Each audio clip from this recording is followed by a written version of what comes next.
Boxing update na Oya Inoue, obserbahan ang magiging laban ni Tank Davis kay Frank Martin.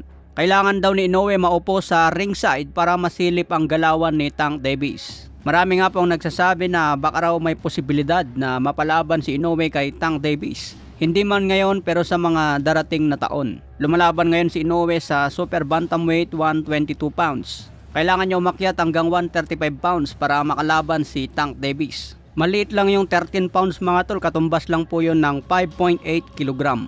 Kaya hindi ganun kabigat ang timbang na idagdag ni Inoue para makakyat sa 135. Malay natin mga tol, may mag-offer na malaki kay Inoue para makalaban si Tank Davis. Alam nyo naman sa boxing mga tol, business yan. Pag malaki ang offer pwedeng ikasa ng promoter.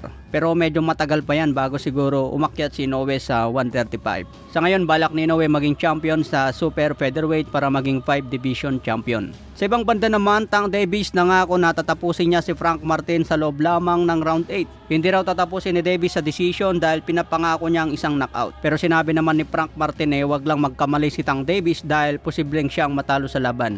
Sa ibang banda naman, Errol Spence sinabing papabor siya kay Terence Crawford kung umakyat ito sa 168 laban kay Canelo. Sabi ni Spence, if Crawford want to challenge himself to be great, let him try to be great. I'm with it. I'm be going for bad.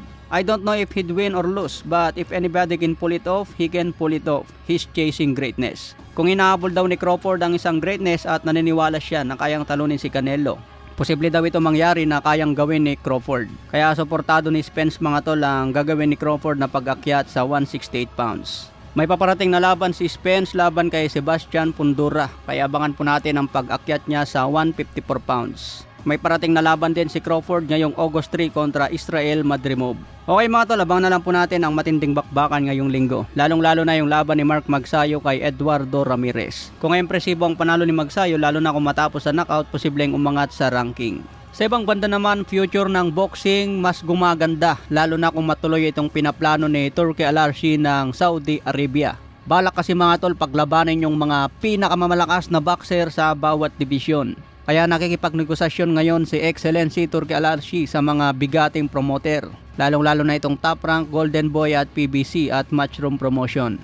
Kung mangyari ito mga tol, magiging maganda ang boxing dahil hindi na mangyayari yung iwasan. Sa bawat division maglalaban na yung mga malalakas hanggang matira yung matibay.